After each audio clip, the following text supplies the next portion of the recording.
Goodbye, window. And for reference, here's where I estimated the window would be. Just a little off. I'm about to break through on this now. Now my cut did get a little ragged. I had this tube that was the 3/4 inch diameter that the window was. So I set that in place just a minute ago, a little filling on the side, and that'll be done. I left this side deliberately uneven so that when I put the wall in there, I can use this as more of a marker to cut through to the inside of this compartment, and you'll be able to actually see in and out. So that's the goal. We'll see how it goes. So I filled up this area with the micro crystal clear.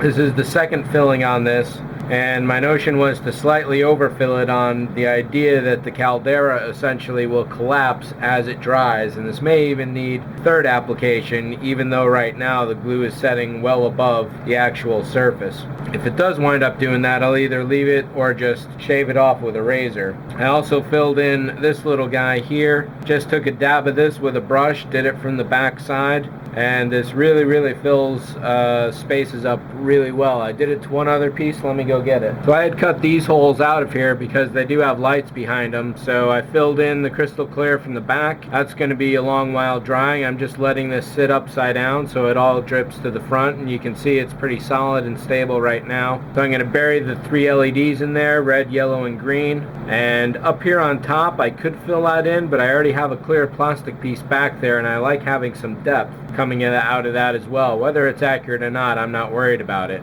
But this will be getting an amber LED, and I may have to extend this light box so that I can separate all these lights thoroughly enough and protect the entire rest of the backside from that yellow getting leaked by. So this wall here definitely has quite a few pieces that are getting the crystal clear. Once this piece goes in, fiber opticing that ball is the first thing on the list. So I'm going to let these pieces dry for a while. These pieces here have been cured for about 6 hours. This door cracked, unfortunately, but can't really be seen too well.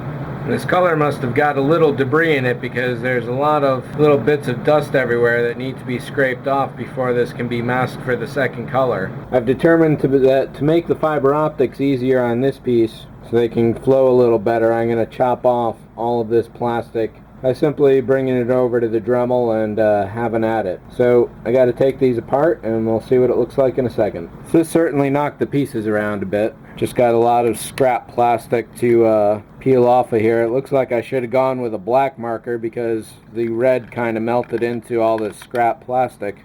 But it won't be a problem. It's just aesthetics. Now that I think of it, I probably shouldn't be cleaning this over the floor like this. There we go. And here is the new cut. The fiber optics will be able to go straight over the top. There's no way to see that cut from any reasonable angle from when you're looking at the model from the inside.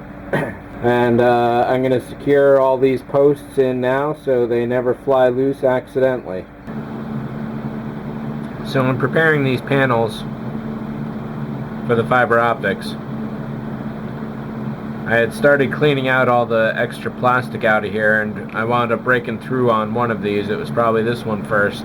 From there I was able to tap through the brass faceplate, cut around all the interior, and get a really nice clean interface there.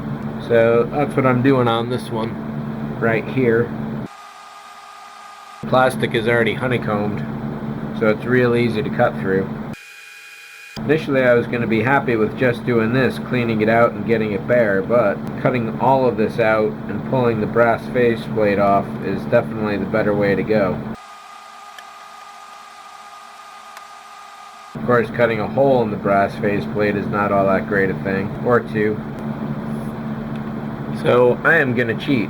When Paulbo first made this set, he had some bad prints. Basically a few pieces here were missing. So he sold these at like half price or so, and I got 2 of them. And what I'm going to do now is pull out one of these panels for myself. So essentially what I just did was to write off to the manufacturer and ask for a spare part. The first part that I've done this for on this build, and hopefully the last actually. So this front panel just ripped a little too much. So now I'm going to cut all this crap out of here.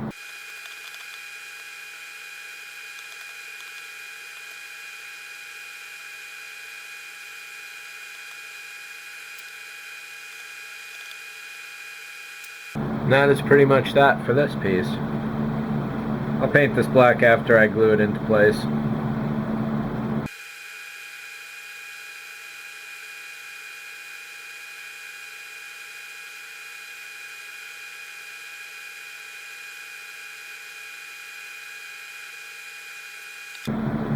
So we are on to wall segments. The main task here is going to be painting the inner seams, which admittedly this should have been done first. So I finally checked the directions. The fire extinguisher goes on this side of the wall piece. So on this side I'm going to have to sand that down. This looks like it wants to slot somewhere, but I'm pretty sure this is a standalone wall. Yeah, because I'm not using the airlock door, this is a standalone wall. So regardless, I'm going to have to sand this down. I'm going to take the chance to sand the whole side down. There's a couple speckles and little bits of grit in the finish. So that piece is going over to the side. And since it doesn't need the ridge done like this one, I don't know if this is an exact fit. We'll see when I put it in. As long as it's close enough. I would like to get the airlock door fitting as tightly as possible. And I'm sure that won't quite do the job, but I need to have everything in place to really check that out and measure it.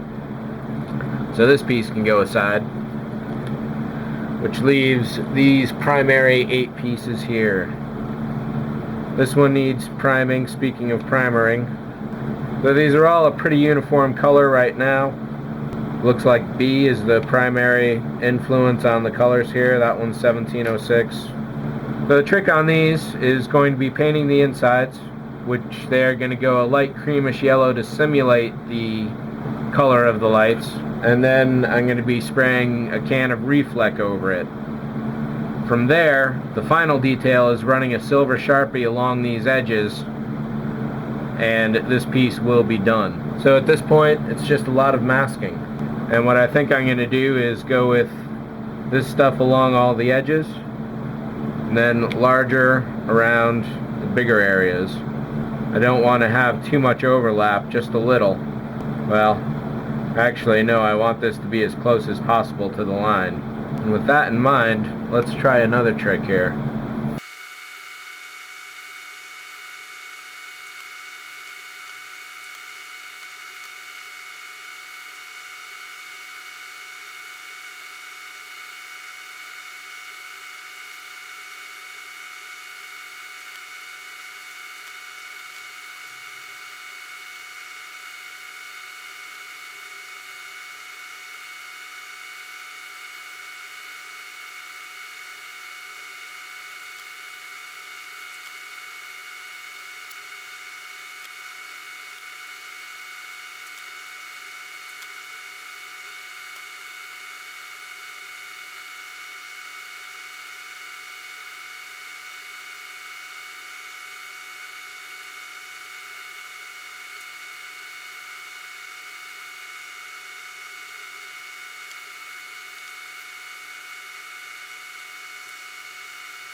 And I got these 8, well, out of all that mix, and I got these 5 colors here, when these 3 are the same wash.